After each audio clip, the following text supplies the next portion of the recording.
സ്നേഹമുള്ള സഹോദരങ്ങളെ, മിക്കപ്പോഴും മറ്റുള്ളവരിൽ നിന്ന് നാം കേൾക്കുകയും സ്വയമേ പറയുകയും ചെയ്യുന്ന ഒരു കാര്യമുണ്ട്. എൻ്റെ ദൈവമേ, എങ്ങനെയൊക്കെ ചെയ്തിട്ടും എന്തൊക്കെ ചെയ്തിട്ടും എൻ്റെ ജീവിതത്തിൽ ഒരു സംതൃപ്തി കൈവരിക്കുവാനായിട്ട് എനിക്ക് സാധിക്കുന്നില്ല, ഒന്നിലും ഒരു പൂർണ്ണത നേടുവാനായിട്ട് എനിക്ക് സാധിക്കുന്നില്ല. ഈ ചിന്ത പലപ്പോഴും നമ്മുടെ ഉള്ളിലൂടെ കടന്നു പോകാറുണ്ട്.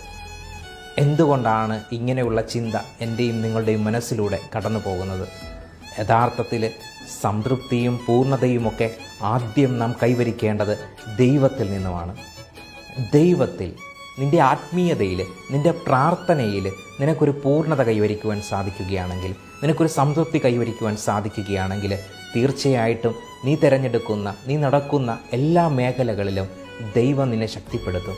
അവിടെ നിനക്ക് പൂർണ്ണതയും സംതൃപ്തിയും കണ്ടെത്തുവാനുള്ള കൃപ ദൈവം നിൻ്റെ ജീവിതത്തിൽ നൽകും. അതുകൊണ്ട് ഇന്ന് നമുക്ക് പ്രാർത്ഥിക്കാം. ദൈവമേ, എൻ്റെ ആത്മീയ ജീവിതത്തിൽ സംതൃപ്തിയും പൂർണ്ണതയും കൈവരിക്കുവാനുള്ള കൃപ നീ തരണമേ തമ്പുരാനെ. ദൈവം നമ്മെ അനുഗ്രഹിക്കട്ടെ. ആമേൻ.